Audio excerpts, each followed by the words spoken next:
And you can see it. You'll see that on the Ultimate Girls Trip as well. So I'm happy for her. Now it's my turn. 2024 is going to be my year. 2024 is going to be your year. I mean, is there anything going on? Anyone, maybe we're on a second date.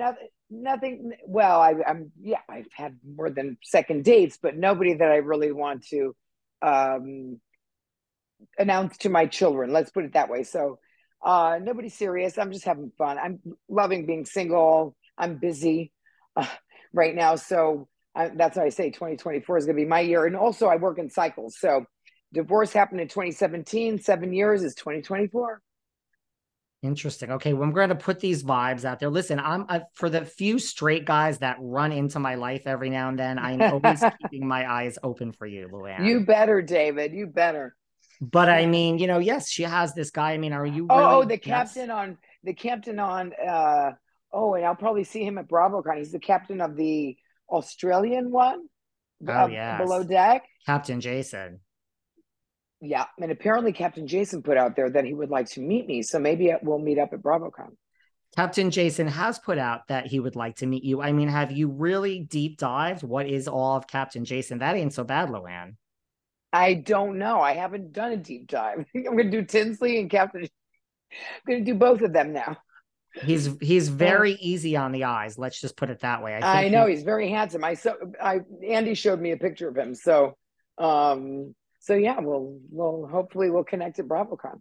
Okay, so maybe you'll come out of BravoCon with, this is very interesting. I think he would be he travels, you're on the road with the cabaret. I mean, I think this is a good match here. You never know. And I've never been to Australia, so well, I think the Housewives, the OG next trip should be on Below Deck that as would the be guests, of course. you do. That would be great. Wouldn't that be amazing? So let's put that out in the universe. We love a Bravo crossover. I think the next RHONY Legacy Girls Trip should be on Below Deck. Now, would you choose, if you can't choose Captain Jason, would you choose Captain Sandy or Captain Lee? Well, let's see. I'm probably Captain Lee and Captain Jason. Those are good But listen, if choices. Sandy invites us, we'll go along too. And are you saying that, now you said Ramona's more laid back? When we watch RHONY Girls Trip Legacy, I mean, are we really going to see a more calm, chill Ramona? Is that possible? You are. You are. I didn't think I would ever hear those words come out of Well, I mean, anyone's mouth. I know, right? Well, as chill as Ramona can be, let's put it that way. As chill as Ramona can be. Yeah. Listen, what do you think of? I mean, I know you were very, you have spoken out. We know Bethany. There's at your cabaret in the Q&A. Of course, someone always asks you about Bethany. It happened the night I was there as well. I know that Right. you have said, you don't think Bethany should bite the hand that feeds her with reality reckoning. Now we have this. I mean, it's looming. This Vanity Fair. There's a rumor that this Vanity Fair expose is coming out on Bravo with how they've treated housewives. Like, what do you think of this? Well, yeah, I'll say the same thing again. For me, it's been my career for 14 years now, and I'm doing all kinds of great stuff with the network. So it's not been my experience, and so I'm not involved with what she's doing, and I'm sure the Bravo universe and NBC and as a whole is not very happy about this whole thing. But I'm staying out of it. It's none of my business. I think that's a I know, good thing. I know my business. Your business is your cabaret. My business is my cabaret and Crappie Lake, and NBC's been nothing good but good to me. So no Do you complaints here. do you think this whole Vanity Fair article though is tied into Bethany? Like, do you think she's the one behind it, kind of driving this whole thing? If I had to guess, probably. I mean, right? I mean, I would Mhm. think so too. All right. And before we move on from Bethany, do you think it is personal? Because she says over and over, it's not personal. It's not. David, I really don't want to talk about Bethany. I don't blame you, Luann. I don't blame I you. love you, Daryl. I don't want to give her any oxygen. I really don't. I love you too. We don't have to give her any oxygen. It does come up in the Q&A at the Countess Cabaret Well, every sure, single you can time. say that, and then I said, yeah, that she shouldn't bite the hand that feeds you. I don't want to get into, NBC and all that stuff with her. You know what I mean? I agree. Look, they've been good to you. We Mm-hmm. love watching you Well, on and RHONY. to and to, I think it's people that are disgruntled in the end. I do.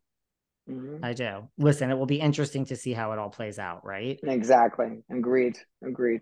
What can someone who has never been to your show expect? Because like I said, there's a lot of people that come, like what do you think people are shocked about the most? Is it that there's anecdotes and little jokes and stories in between? Is it the songs? Like, what do you think people are most shocked at when they come to see you?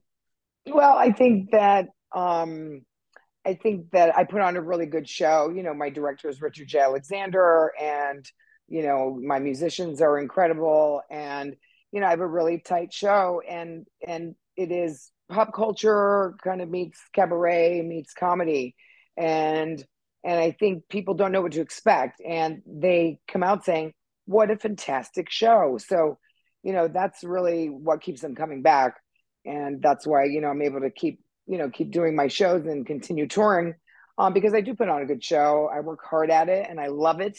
And I think people can tell the difference, when I get out there. And I'm also very engaged with the audience. I think, you see moments that you wouldn't see because, I put together these great videos, which capture some of the finest moments in Housewives history.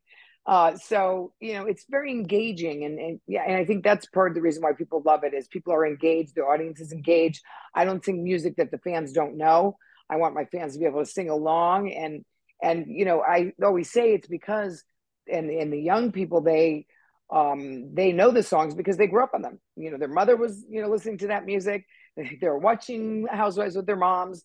And so that's really how I gauge. I really gauge my show to be audience friendly so they can participate, feel like they're part of the experience. And I think that's what makes my show work well. If you go to Taylor Swift, you're not having a rapport with Taylor Swift.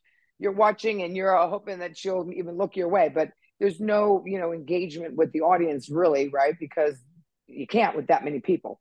So that's why I love Cabaret, because you can engage in such a different way with your fans, where they do feel like they're connected um, and enjoying themselves and having a fun night. I mean, that's my goal is I want them to have the best time ever. And everyone is like, we had the best time, and even a fan said to me, you know what, I just been to Beyonce and whatever. And I had more fun at this show than I did there. And I said, well, there you go. You do interact, right? I mean, and people Mm-hmm. love the Q&A section. Yes. Yeah. Well, they get to ask me, Mary F. Kill. In fact, that's been my inspiration for my next tour. We love a little Mary F. Kill. Would you ever do, I mean, Erika Jayne is doing